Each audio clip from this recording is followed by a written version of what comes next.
Hello everybody, welcome back to another episode of the Ben Thomas Show. Thanks for coming back. Today I am going to take a look at my Hot Toys Boba Fett 40th Anniversary Edition again, because when I got this figure, I basically kept all of the accessories in the box. I got him in one pose, I kept him in that pose, and he's been that way ever since. But now, he's coming on the throne, we're getting a Book of Boba Fett standalone version, and I'm trying to decide, do I sell this guy while the market is hot, or do I keep my Empire Strikes Back version and get the next ones when I can afford it, of course. The choice is up to me, but I'd love to hear from you. Is there such a thing as too many Boba Fetts in your collection? You guys tell me. If you guys liked the video, make sure you hit the like button, smash the subscribe for me, and let's just get into it.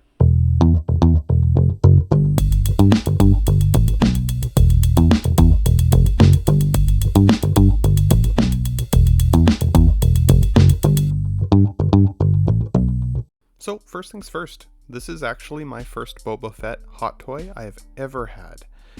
And what a banger figure to start with. I'm not gonna lie, like look at the box art just for the slip cover that comes with this figure.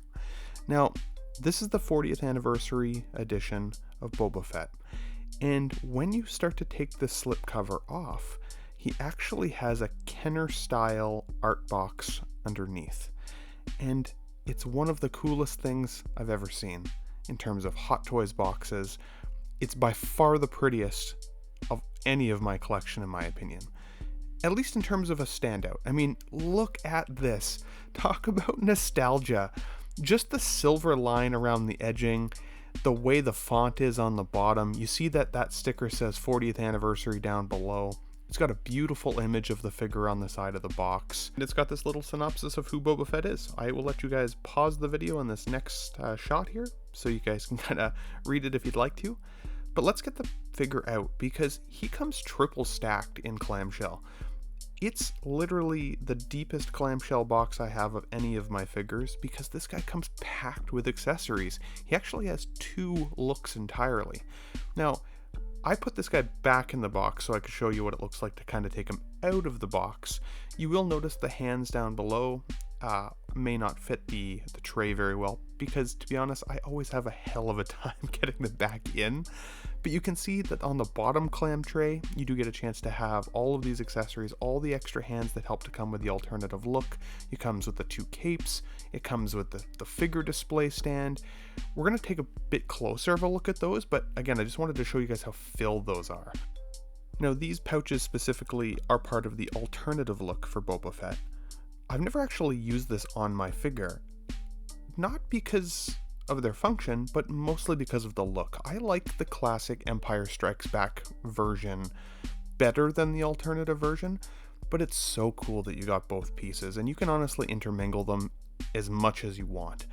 The figure stand is pretty cool. It definitely resembles the scene from Empire Strikes Back, in and around where we get to see Darth Vader, which I think is pretty cool. And you do get, of course, the metal nameplate, which I think is nice and classy. This does just have the crotch grabber, so nothing too fancy there. The amount of hands you get with this figure are pretty cool, because again, it does come with two alternative looks. I do think that the paint on here could use a little bit of love. It does look like the paint has almost glued the fingers together, which is kind of strange. Obviously the fingers don't articulate, but the paint bled, it looks like just a little bit poorly. So not the end of the world. Nobody really ever looks at the hands that closely, and you get to see how many we just get with that. Now, these gauntlets are part of the alternative look version. We get the yellow and the red version. It's pretty cool. The wires drive me a little nuts, but there is a way that you can kind of tuck it up under the arm sleeve, so it doesn't get out of the way. It almost looks like it's hooked into the figure, which is kind of cool. The detail on these are really, really nice, though. The paint job is very impressive. You get a chance to see quite a bit of weathering, chips on the paint, like all the good stuff. And I mean, even the buttons are painted. You get to see the little green and red button down there. You get a chance to see the kind of the pistons that come out. Really, really cool. And I really like the color. Now, I do like the green gauntlets that come with this figure, so let's get those out instead. These ones are the classic Empire Strikes Back version, and they're a little bit slimmer. They don't have the wires coming out. The paintwork here is beautiful, like really well done. Look at these buttons. There's not one speck of missed paint on there. Not one bleed over, nothing. Very, very detailed. I like that it looks like it's got this kind of like oil grease mark down the side. It's really nice. And when you get it on the figure, it's really, really classy looking. I will show both versions or both kind of iterations that comes in the pack with both sets of armor on. But I would definitely say for my own display, I lean towards these gauntlets being the ones that stay on the figure itself. Now, there are 2 capes that come along with this figure. I call them capes. Maybe they're shrouds. Maybe there's a more technical name for it that I'm just not aware of. So correct me in the comments if I'm wrong, guys. But what I do really like about both of those are, of course, that they are wired. Posable, easy to clip on. I like the tattering on them. It's really cool. I'm going to show you the cape on the figure later, or I should say the second option on the figure later. So stand by for that. But this is the one that's traditionally staying in the box because it's part of the alternative look for the figure, and I go with the classic look. These are the 2 jetpacks that come with the figure. I personally use the green one the most, but this one is a really cool look, and look at the paintwork there.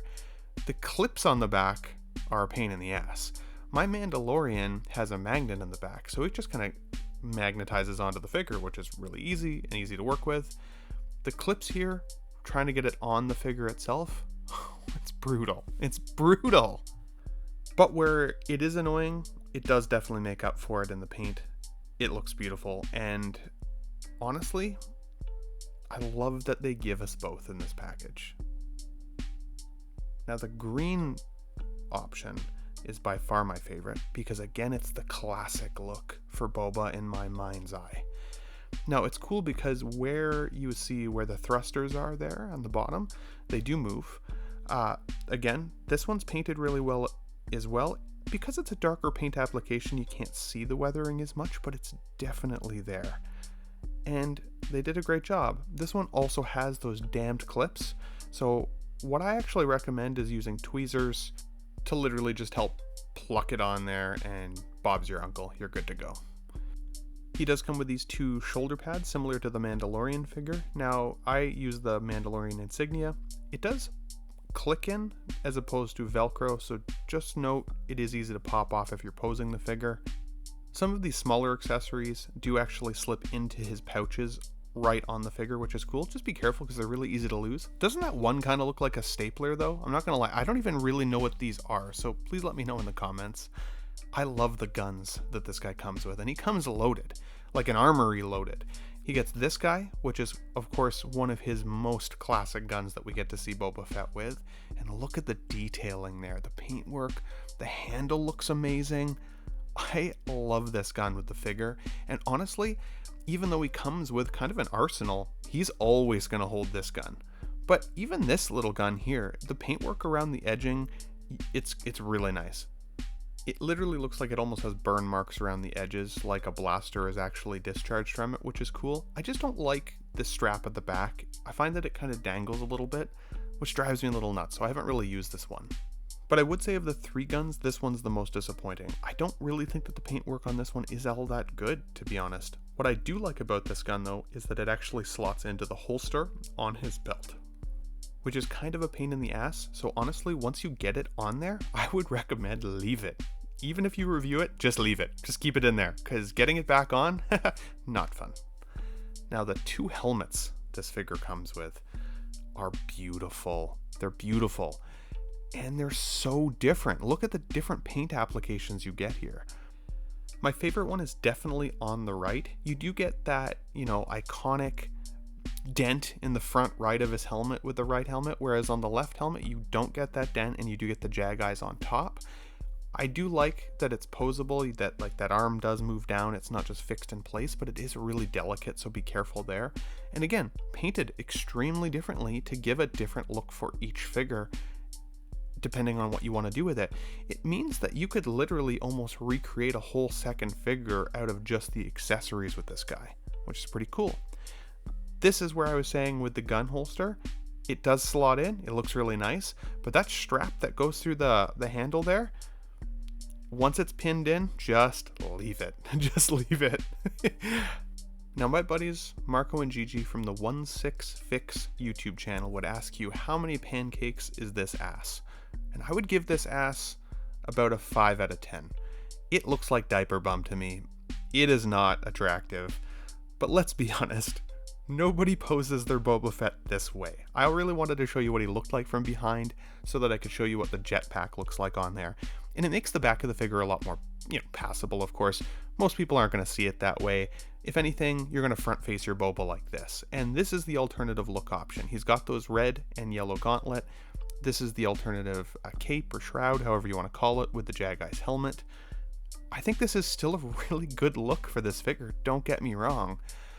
But I'm excited to show you guys the classic look, the Empire Strikes Back Boba Fett version in my mind.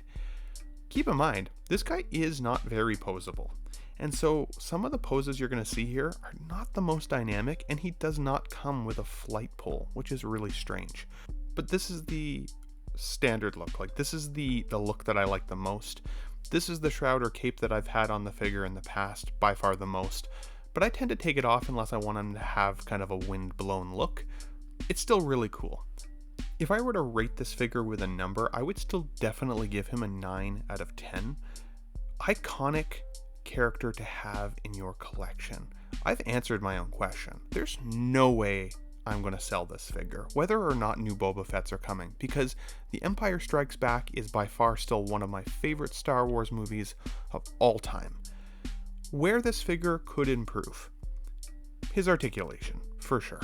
He's not very articulated. I didn't even show you an articulated section in this video because there's not much of a point. He's really good at standing there and finding kind of an imposing pose, but that's kind of it.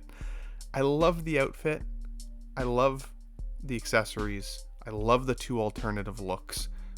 The only other thing that I might have asked for in the accessories is some rocket booster effects to go in the jetpacks, and maybe a flight stand so you could make him look like he was flying or taking off.